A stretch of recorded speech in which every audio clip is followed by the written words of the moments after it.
आपने अनाथों के लिए अनाथालय और वृद्धजनों के लिए वृद्धाश्रम या पुनर्वास केंद्र के बारे में सुना और देखा होगा, लेकिन लावारिस घूमने वाले जीवों और जानवरों के लिए शायद ही कहीं पुनर्वास केंद्र की व्यवस्था की गई हो, शायद ही ऐसा कहीं आपने सुना होगा। लेकिन छत्तीसगढ़ के अंबिकापुर में लावारिस घूमने वाले जीवों और जंतुओं के लिए पुनर्वास केंद्र की स्थापना की गई है और इसकी स्थापना अंबिकापुर नहीं अपितु पूरे छत्तीसगढ़ में स्नेक मैन के नाम से अपने आप को पहचाने जाने वाले सत्यम दुबे ने एवं उसके साथियों ने मिलकर की है।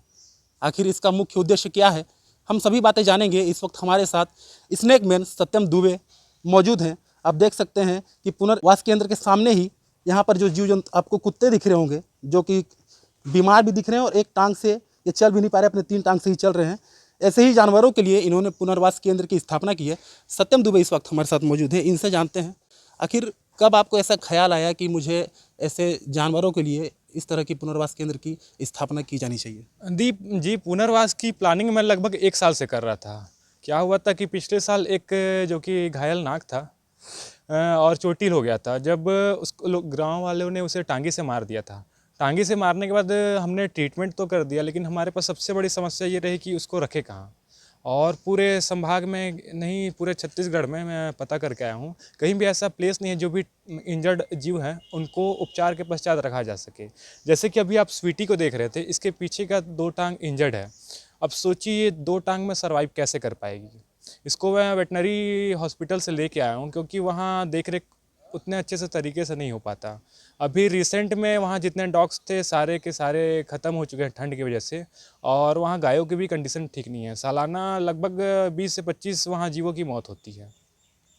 और 1 साल से लगभग तैयारी करने के बाद मैं रायपुर गया। रायपुर में पीएफए की हेड जो है कस्तूरी बिलाल जी, उन्होंने एक शेल्टर खोला हुआ है, वहाँ वो डॉग्स की ट्रीटमेंट करती है।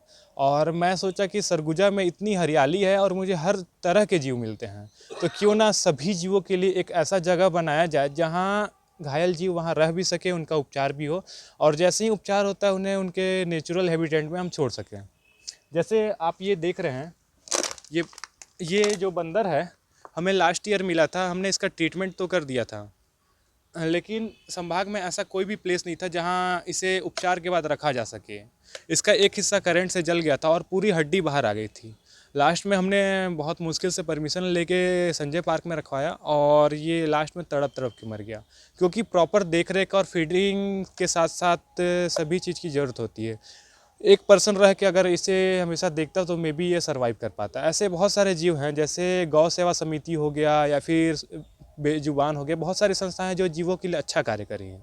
लेकिन सबके साथ, हम मेरे साथ नहीं सभी के साथ समस्या ये आती है कि हम उनका ट्रीटमेंट फीडिंग सारा कुछ तो कर लेते हैं, लेकिन कोई ऐसा प्लेस नहीं है जहाँ इंजर्ड जीवों को रखकर उनका उपचार किया जाए।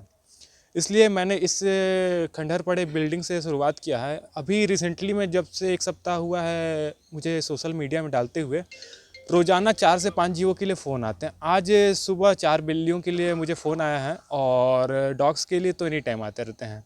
अभी जैसे जैसे पब्लिक से या फिर गवर्नमेंट से मुझे हेल्प मिलती है, तो फिर मैं इसको कंस्ट्रक्शन करके स्लोली आगे बढ़ाऊँगा।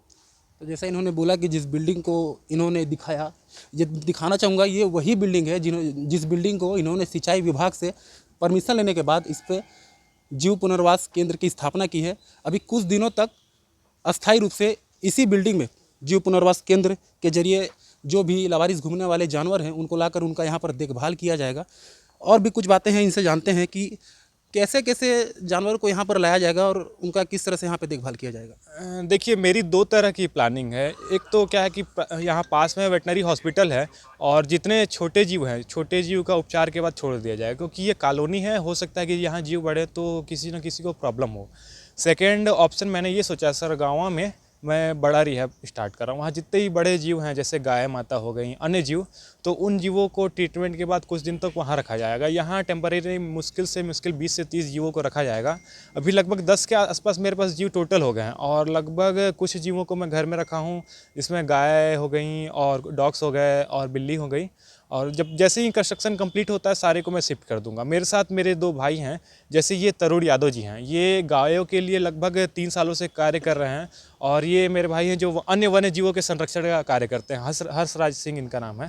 तो और भी राज्य में या देश में कहें तो ऐसी बहुत सारी संस्थाएं हैं जो जीवों को लेकर ऐसा पुनर्वास केंद्र खोलती हैं, उनको लाकर उनका देखभाल करती हैं, लेकिन या तो गाय का करती हैं या तो फिर जानवरों के लिए करती हैं। जी। तो आपको ऐसा दिमाग में कैसे ख्याल है कि मैं सभी जानवरों के लिए एक इस तरह का केंद्र बनाऊं और ऐसा व्यवस्था करूं, उनका देखभाल करूं? देखिए, मैं बहुत सारे बड़े सिटी में गया, जैसे पुणे हो गया, दिल्ली हो गया, तो सभी जगह देखा वहाँ एनिमल रिहैब सेंटर है। लेकिन छत्तीसगढ़ में कहीं भी ऐसा जगह नहीं है जहाँ सारे जीवों का एक जगह हो, मतलब रिहैब। वन्य जीवों के लिए हो सकता है, लेकिन सारे जीवों के लिए कहीं भी नहीं है। तो मैंने प्लानिंग की है ऑनलाइन देख के, या फिर गया भी, फिर लास्ट पर कलेक्टर महोदय को लगभग 20 से अधिक आवेदन लैंड के लिए सारे के लिए दे चुका हूँ। लेकिन जब भी उनको आवेदन देकर आता हूँ तो वो फॉरवर्ड ही बस होता है, या तो वेटनरी डिपार्टमेंट को फॉरवर्ड होगा या तो अन्य अधिकारियों को होता है। लेकिन अभी तक 6 महीना मुझे 10 से ज़्यादा चक्कर काटते हो गए, लेकिन आज तक किसी में भी उनका रिप्लाई नहीं आया है, कोई रिस्पॉन्स नहीं आया। तो फिर लास्ट में मैंने ठंड में मरते हुए जीवों को देख के ये शुरुआत किया है। आप स्नेक मैन के भी नाम से मशहूर हैं, सांपों का भी रेस्क्यू करते हैं आप, और अब जानवरों के लिए भी आपने इतनी बड़ी मतलब संस्था के जरिए इस केंद्र की स्थापना की है। कैसा रहेगा आगे का सफ़र? क्या लगता है कितना सहयोग मिलेगा लोगों से? देखिए, सहयोग में बहुत सारे लोग साथ तो देना चाह रहे हैं, लेकिन चूंकि इतने बड़े कार्य, अगर मिनिमम अगर 50 जीव भी मेरे पास होते हैं, पर जीव ट्रीटमेंट प्लस फीडिंग 500 रुपये भी होता है, तो 25,000 रुपये महीना।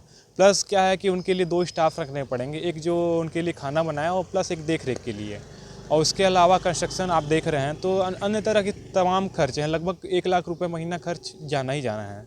तो अगर लोग जो भी जीवों से प्रेम करते हैं या फिर मेरी सहायता कर सकते हैं, तो मुझसे डायरेक्टली कांटेक्ट करके हमारी संस्था को डोनेट कर सकते हैं। क्योंकि कोई भी सफ़र को शुरुआत करने के लिए अकेले अगर चलूँगा तो हो सकता है स्लो हूँ। अभी शुरुआत मैं अपने भाइयों के साथ किया हूँ, हो सकता है कि शहर का धीरे धीरे मदद मिलेगा मुझे, तो हम संभाग में एक भी जीव, मतलब पुनर्वास केंद्र ना होने की वजह से एक भी जीव की मृत्यु आइंदा नहीं होगी। तो अभी लगभग कितने जानवर जो लावारिस घूमने वाले हैं, जो बीमार हैं जी। या जो चल नहीं पा रहे हैं, ऐसे जितने भी कितने जानवर लगभग अभी आपके पास हैं? कितने लोगों को आप इस केंद्र में ला चुके हैं?